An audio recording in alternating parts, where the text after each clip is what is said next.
way so that advantages can be taken of both groups and to do something that is innovative. So that would be my sense of the way to best approach this.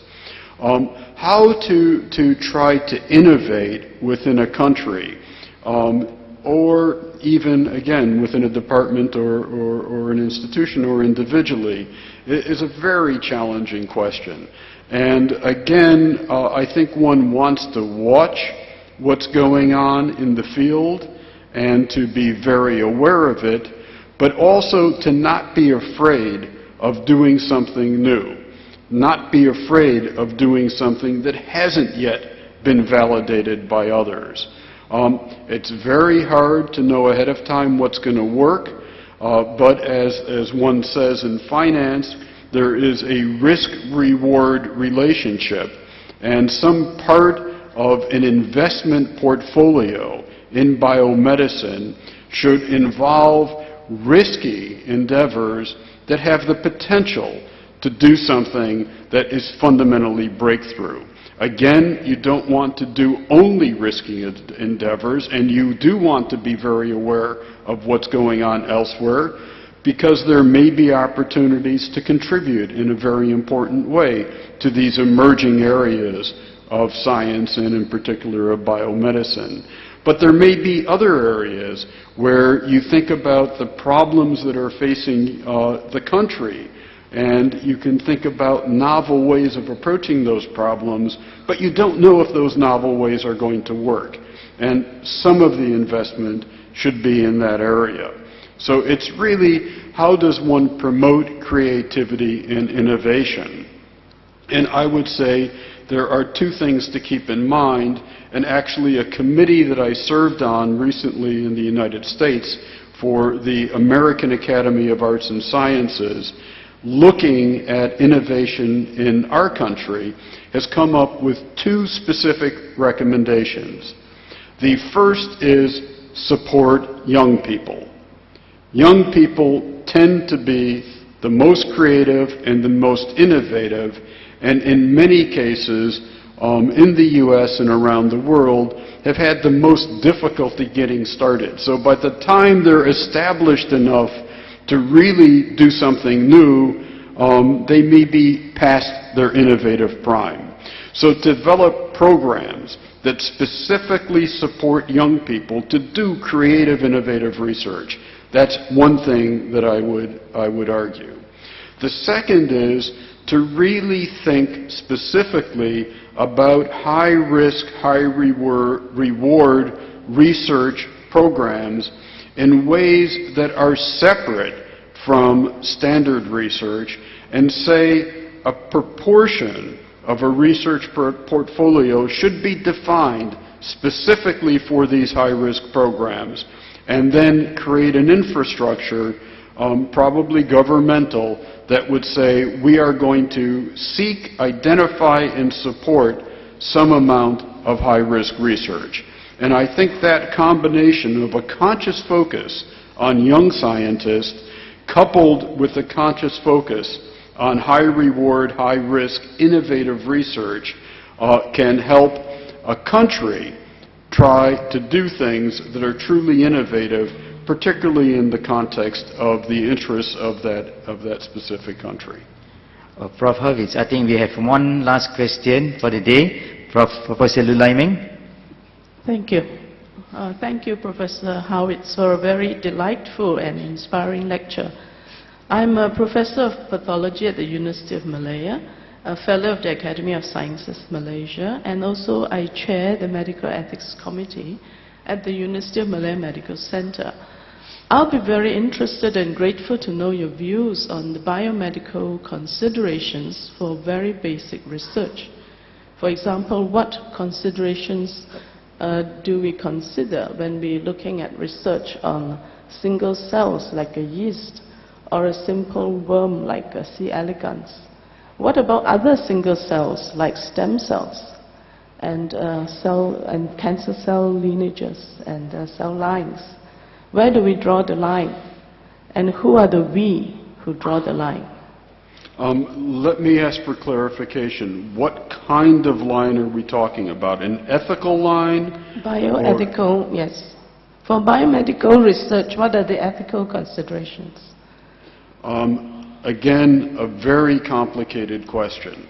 And so I served on another committee, and it was a committee set up by the U.S. National Academy of Sciences. And the goal of this committee was to establish ethical, practical, and forward-reaching guidelines for stem cell research, because at least in the U.S., stem cell research using human embryonic stem cells has been one of the most controversial areas. And there are many ethical questions that have been raised. And the answer to your question is in part specific. There are ways that one can think about the ethical issues and make some specific suggestions, but more generally than that, what we have suggested is that there be an ongoing group of people drawn broadly at two levels, both at the national level and at the institutional level for institutions that are doing such work, with people who are scientists, who come from the lay public, who have various religious backgrounds, who have political backgrounds, to think about, discuss all of these various issues on an ongoing basis as the science evolves, as our experience evolves, as our general knowledge evolves, to continually consider what we should draw as lines. I can give you personal opinions in detail about what I think in the context of stem cell research or research with other single cells, but all of these guidelines which I helped put together are available. You can find them on the internet, and I think what they are is current guidelines within the context of this more general recommendation: do not go forward blindly.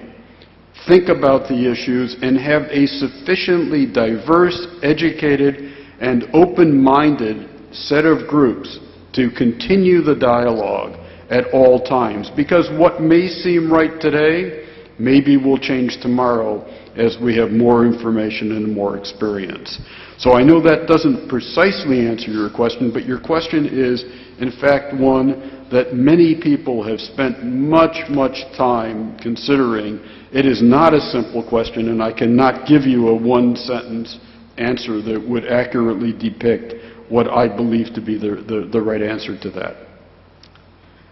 Thank you. Okay, thank you. I think, ladies and gentlemen, I think time is up, and the good things always some ends. Thank you for your active participation. Also, can you put together our hand to give a round of big applause to the Professor Horvitz.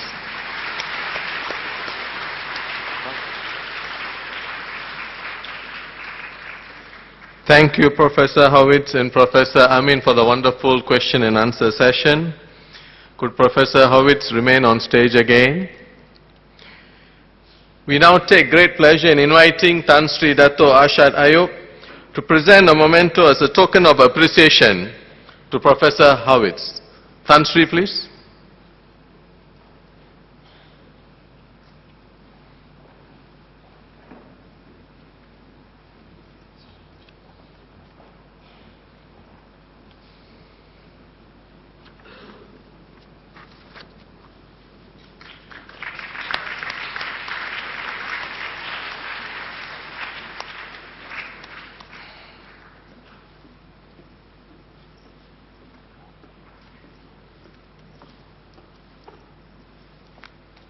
Thank you, Tan Sri, and thank you, Professor Horvitz.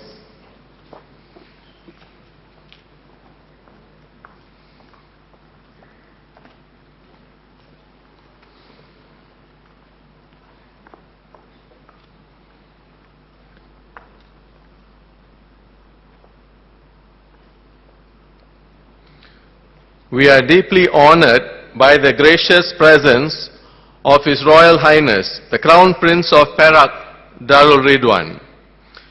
Ampun tuanku, bagi pihak hadirin sekalian, patut sekali lagi menjunjung setinggi-tinggi kasih di atas limpah perkenaan tuanku berangkat mendirikan majlis pada pagi ini.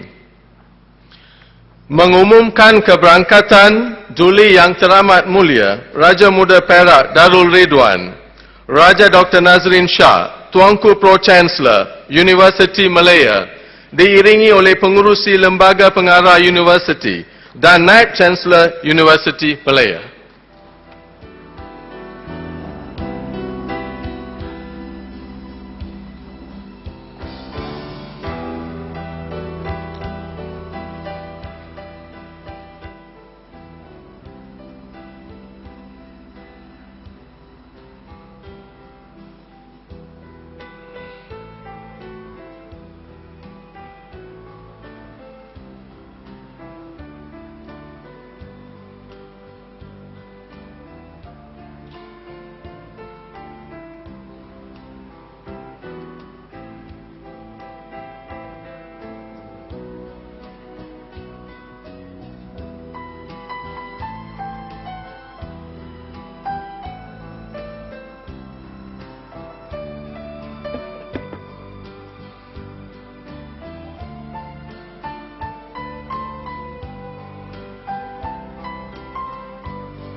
Para hadirin dijemput untuk jamuan ringan di luar Dewan. Terima kasih.